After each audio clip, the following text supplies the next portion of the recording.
Hello students, good morning. I hope that you all are watching the videos. Now, yesterday that I have told you about the chapter number 8, that is cell structure and function. In that chapter, I have covered the first part of that chapter that contains certain topics, and I have told you about the unicellular and the multicellular organism. Now today we are going to start some other topics that is found in this chapter, and the topics that we are going to cover today are, now we are going to talk about the shape of the cell.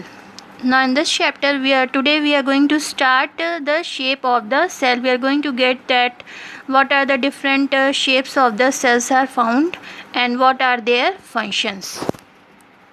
Now shape of the cells. Now look at this picture here. The different shapes of the cells are there. Now we are going to talk about these cells. Now look at here. You have seen that amoeba. As I have told you about the amoeba yesterday, that it is a kind of unicellular organism. Unicellular means its body is made up of single cell. So when you look its picture, you will observe that its body have not the fixed shape. It is irregular in shape. Means that its body contains the projections, and these projections, these are the finger-like projections that is found in its body, and that is commonly known as pseudopodia. Pseudo means false and podia means feet. So false feet are found in its body, and its function is to move easily on any side and also help in catching the food. So this is the shape of the amoeba. It means that the shape of the amoeba is irregular in shape, and it's carried out its all body function with the help of a single cell. Now let's talk about some other kinds of cells also. For example, the second example is of nerve cell. You are knowing that the nerve cell function is it is the longest cell that is present in our body, and its function is mainly to carry the messages and to send the messages to the brain. So let's talk about its body shape. So it is very long and branched. When you will observe the nerve cell, you will observe that it is very long and branch shaped with thin thread-like projections are found, and that projection that helps to send the message over the long distances in the body. So this is about the nerve cell. Some other kind of cells also. For example, the another example is of the red blood cell. Where the red blood cell is found? Red blood cell is found in the blood. And let's talk about its shape. Its shape is biconcave disc shaped. So its function is its function is that it helps in the absorption of oxygen. So that biconcave disc shapes provide more surface area for absorbing the oxygen. You are knowing well, due to the presence of these red blood cell in the blood, the color of the blood is red. Now next one is about the mesophyll cell. Mesophyll cell is a kind of cell that is found in plant, and when we are going to talk about its shape is mainly it is elongated shape, and it contains more chloroplast inside the cell. Why these more chloroplast is for inside the cell? Because it helps in the process of photosynthesis. You are knowing that photosynthesis is the process by which the plants are able to synthesize its food. So these mesophyll cell help in the photosynthesis process, and its shape is long and elongated, and that contains chloroplast that help in its photosynthesis processes of the plant. Now let's talk about some other kind of cell. For example, white blood cell. When we will talk about the white blood cell, we have observed that these cells are irregular in shape. These are the single cell whose shape is not fixed, so it is able to change its shape.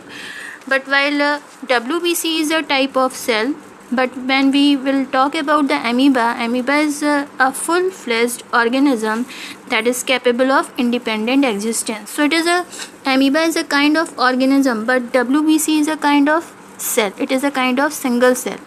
But when we will talk about the amoeba, it is a full-fledged organism that is capable of independent existence.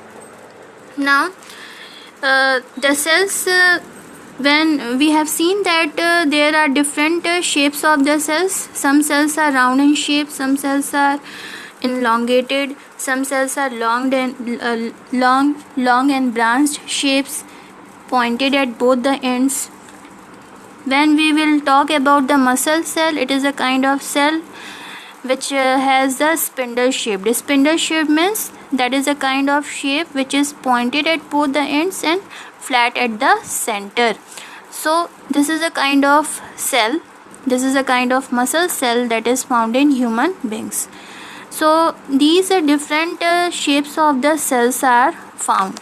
Now the shape of the cells, that is spindle shapes, sometimes quite long, some are branched, like nerve cell, like neuron. Nerve cells function that I have told you is to receive and to transfer the message, thereby helping to control and coordinate the working of different parts of the body. So by this way, these nerve cells help in coordinating the different parts of the body. So these different shapes of the cells are found. Now just look at these pictures. This first picture is of the red blood cell, the second picture is of the muscle cell, and the third picture is of nerve cell or neuron. Now let's talk about the another topic. The another topic is about the size of the cell. Now we are going to talk about the size of the cell. As the shape of the cells are available in different shapes, like that the size of the cells also varies a lot. The cells may be small as millionth of a meter or micrometer or micron, or large as few centimeters. Most of the cells are microscopic. Microscopic in size means they can only be seen with the help of the microscope. Size is very small. They cannot be seen with the unaided eyes. They can only be seen with the help of microscope. So in our body, the blood cells are the smallest cells. Means in our body, when we will talk that which is the smallest cell that is found in our body, that the smallest cell that is present in our body is the blood cell, and the nerve cell is the longest cell that is found in our body.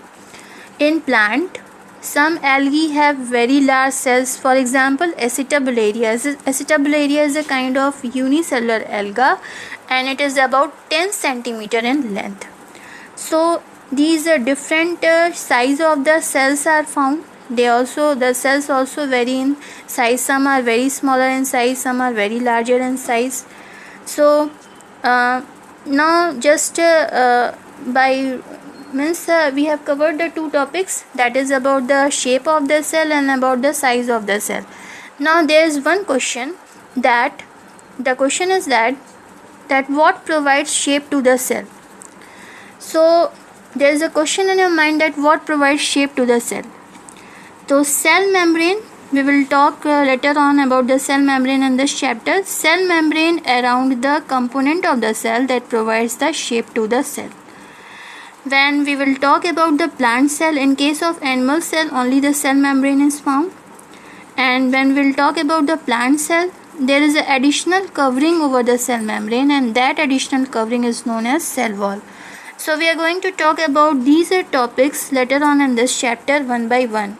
So let's talk about the largest cell and the smallest cell. As yesterday also that I have told you about that the ostrich egg, that ostrich egg is the largest cell, and it is about 25,000 times bigger than the red blood cell. And we will talk about the smallest cell, mycoplasma. The mycoplasma with the diameter of 0.001 millimeter, and it is the smallest bacterium. It is the smallest cell. Now the another topic of this chapter, so I have told you about the size of the cell. So the size of the cell is related to its function. The size of the cells has no relation with the size of the body. It means that if the animal size is if the animal is larger in size, and doesn't mean that it contains more cell. So if we compare an ant or an elephant, we have seen that the elephant is larger in size and the ant is very smaller in size. But doesn't means that the elephant which is larger in size contains more cell and the ant which is smaller in size contains less cell. So there is no relation with the size of the body with the size of the cells with the size of the body of a animal or plant. So the size of the cell is related to its function, but the size of the cell is related to its function. For example, nerve cell. The nerve cell both in elephant and rat are long and branched. When we will observe the nerve cell in case of elephant and in case of rat, it is long and branched. They perform the same function, means that the nerve cell that is found in rat and the nerve cell that is found in elephant, that nerve cell having the particular function. So we can say that the size of the cell is related to its function. So that the function, that common function that perform are mainly responsible for transferring the messages. So this is the function of the nerve cell, that is that common function of the nerve cell that is present in elephant and in rat. Now there is one picture here. Just look at here. The smallest cell of the human body is a sperm cell, which is about 5 μm. The largest cell is the ovum cell, which is about 120 μm, and the longest cell is a nerve cell that size is about 1 meter. Now there is an activity here, and this activity with the help of this activity we are going to observe the single cell without using a magnifying device. Means without the help of the magnifying instrument we are going to observe a single cell. So how we can perform this activity? We can perform this activity by this way. The first step is that boil a hen's egg. Now let's move to the second step. Remove the shell. Third step is that what do you observe when you remove the cell of the hen's boiled? Firstly, you just boil the hen's egg and remove its shell. So what you will observe here? A white material, and that white material is known as albumin, and which solidifies on boiling. This white material is commonly known as albumin, which solidifies on boiling, and the yellow part that you have seen, that yellow part is known as yolk, and it is the part of a single cell. So here you have observed that part of the single cell without using any magnifying instrument. So what observation you will get here? You can observe this single cell without any magnifying device. So with the help of this activity we are able to observe this single cell without using any magnifying device. Next is cell structure and function. Now we are going to study about the cell structure and function in this chapter. As I have told you about the cell yesterday, I have told you that the cell is the basic structural and functional unit of the living organism. Now in this chapter we are going to study about its structure and function. So you have already known that the cells shows a lot of variation in their shape and size. As I have already told you, they don't have the fixed shape, they don't have the fixed size. So they are found in different shape and they are found in different size. They have a number of things or features that is common. All plant and animal cells consist of three basic parts, or we can say three basic components. So either the plant cell or the animal cell, these three basic components are present.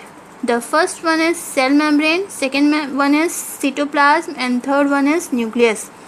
Now in this chapter we are going to talk about cell membrane, cytoplasm and nucleus one by one. So firstly just know about that what is cytoplasm. Cytoplasm and nucleus are enclosed within a cell membrane. The outermost membrane is known as plasma membrane, and in that plasma membrane cytoplasm and nucleus are enclosed. So that plasma membrane, or we can say the cell membrane. Now we are going to talk about all these things like cell membrane, cytoplasm in detail in this chapter one by one. Here also you have learned that each living organism has many organs, and you have studied in class 7th about the digestive system. The digestive system, the organs which together constitute the digestive system. There are certain organs that group together to form a digestive system. Each organ in the system perform the different functions such as digestion, assimilation, absorption. Similarly, the different organs of a plant perform the specialized. Similarly, in case of plant also, there are different organs that is used to perform the specialized function. For example, root. What is the function of root? The function of the root is the absorption of water and mineral. What is the function of the leaves? The leaves is the part of the plant where the food gets synthesized. So there are like that. If we compare the animal cell and the plant cell, there are the certain organs in the animal cell that constitute together to perform a certain function. Like that, in case of plant also, there are certain organs present that constitute to perform a particular function. Now, cell structure and function. Each organ is further made up of smaller parts, and these organs are further made up of smaller parts, and that smaller parts is known as tissue. So what is tissue? Tissue means a group of cells of same size, shape and function. This is the group of the cells that is of same size, that is of same shape and function, and that is commonly known as tissue. Some of the tissues are the muscle tissue, the nerve tissue. Now there is one question that what is called histology? Histology means the study of tissue is commonly known as histology. So when we will study about the tissue, it is commonly known as histology. Organ. What is organ? Organ is a structure that contains more than one type of tissue. Organ is what? It is a type of structure that contains more than one types of tissue, and it is normally big enough to be seen with the naked eyes. You are able to observe the different organs of the body. Some of the organs like heart and brain, you are able to observe that brain, heart in animals, leaves, root, stems in plants. The organs do not work alone. What we have seen that these organs do not work alone. For example, just I am going to take the example of the digestive system.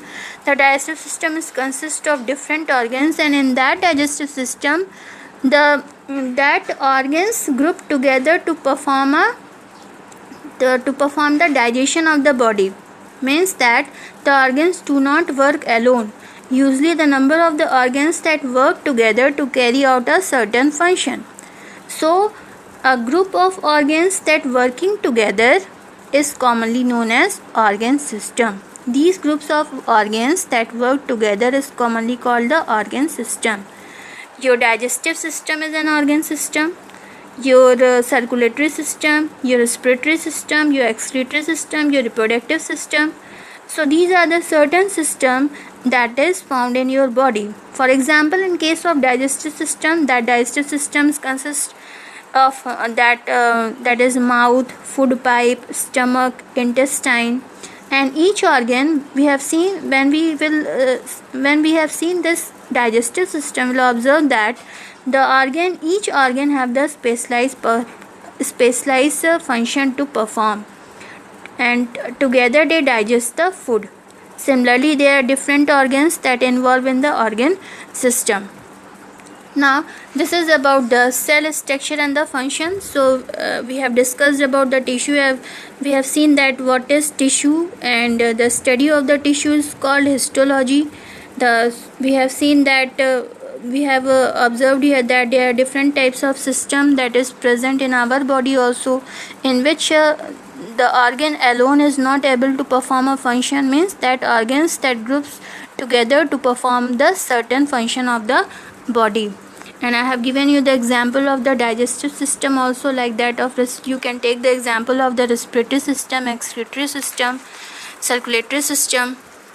Now the next topic is about the part of the cell. Now we are going to talk about the part of the cell. As I have told you that the cell, either the plant cell or the animal cell, is consist of three basic components, and that three basic components are cell membrane, cytoplasm and nucleus. Now we are going to talk about one by one about all these topics, in which the first one is cell membrane. Now we are going to talk about the cell membrane. So just look at here. Cell membrane means what? It is a type of thin outer covering of a cell. There is a thin outer covering of a cell and it is porous. Porous means it contains pores. It is porous membrane and it allows the movement of the substances both inward and outward. It is porous, so that's why it allows the movement of the substances both inward and outward direction.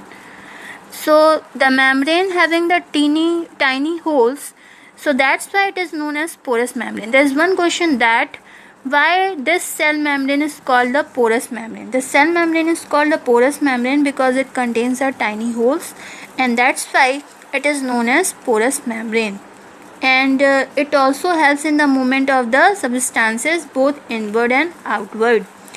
Now just know more about this cell membrane. Some other function of the cell membrane is that cell membrane separate the cell from the one another. It separates the one cell from the another cell, and also it separates it from the surrounding medium. It serves as a boundary and separates the contents of the cell. And it also helps to separate the content of the cell. Content of the cell means whatever the things that is present inside the cell. For example, cytoplasm, nucleus and other cell organelles that is present inside the cell. So it separates the content of the cell from the outer environment.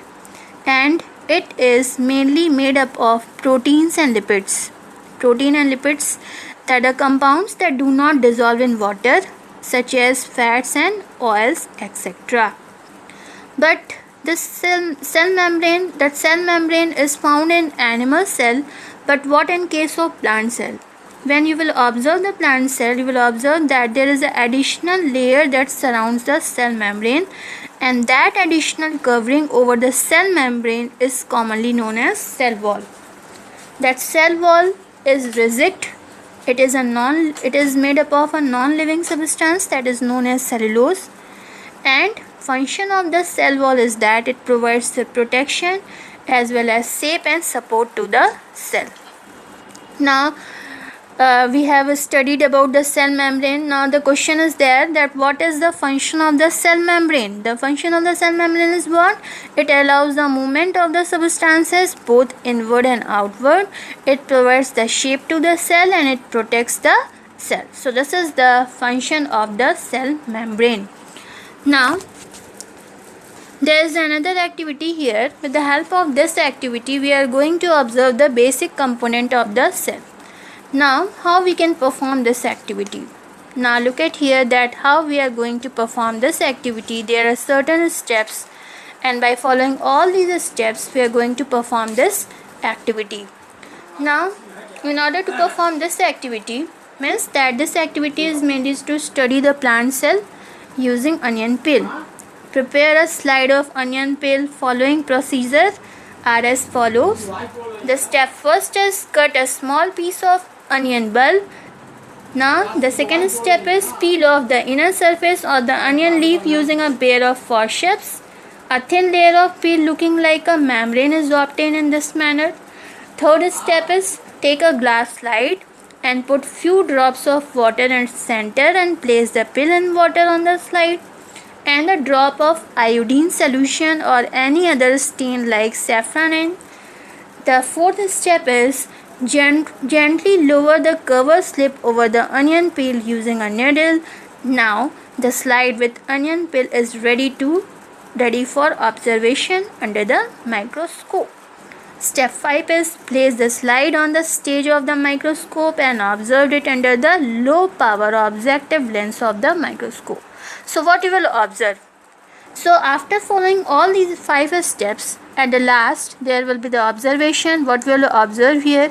You will observe that a prominent nucleus, peripheral cytoplasm and a large central vacuole are seen. You will observe the plant cell, in which you will observe that prominent nucleus is found at the the cell, there is a peripheral. That nucleus is surrounded by the cytoplasm, and there is a last central vacuole.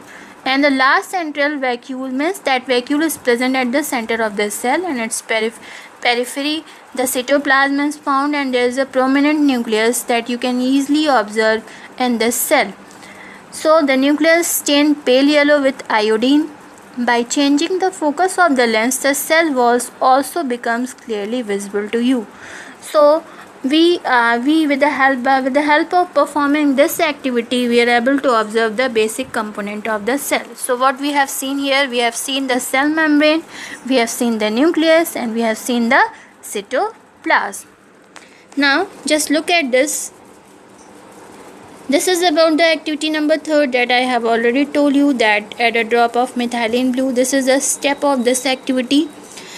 So add a drop of methylene blue solution to the layer and place it cover slip. While placing the cover slip, ensure that there is no the one precaution must be taken here, that while placing the cover slip, you must be careful that no air bubbles under the cover slip. And observe this slide under the microscope.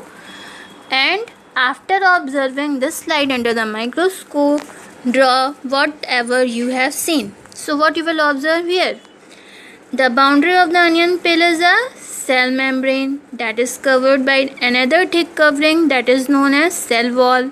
So because it is a plant cell, so it contains cell wall also. So the boundary of the cell membrane, the boundary is of the cell membrane, and it is covered by the thick covering that is known as cell wall. And at its center there is a round body.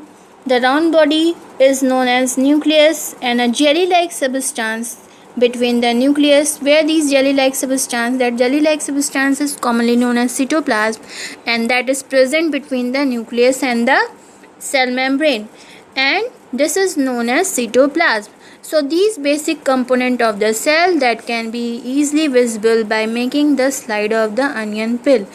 So with the help of this activity, we are able to observe the basic component of the cells, such as nucleus, cytoplasm, and cell membrane, and also the cell wall. So students, that we have covered the certain topics that is found in this chapter today. I hope that you are able to understand. So whatever the exercises that is given in your book related to this topic, must try to solve it and try to complete your work on time. So very soon we are going to come with the other topics of this chapter. So students, do your work and be happy. Thank you.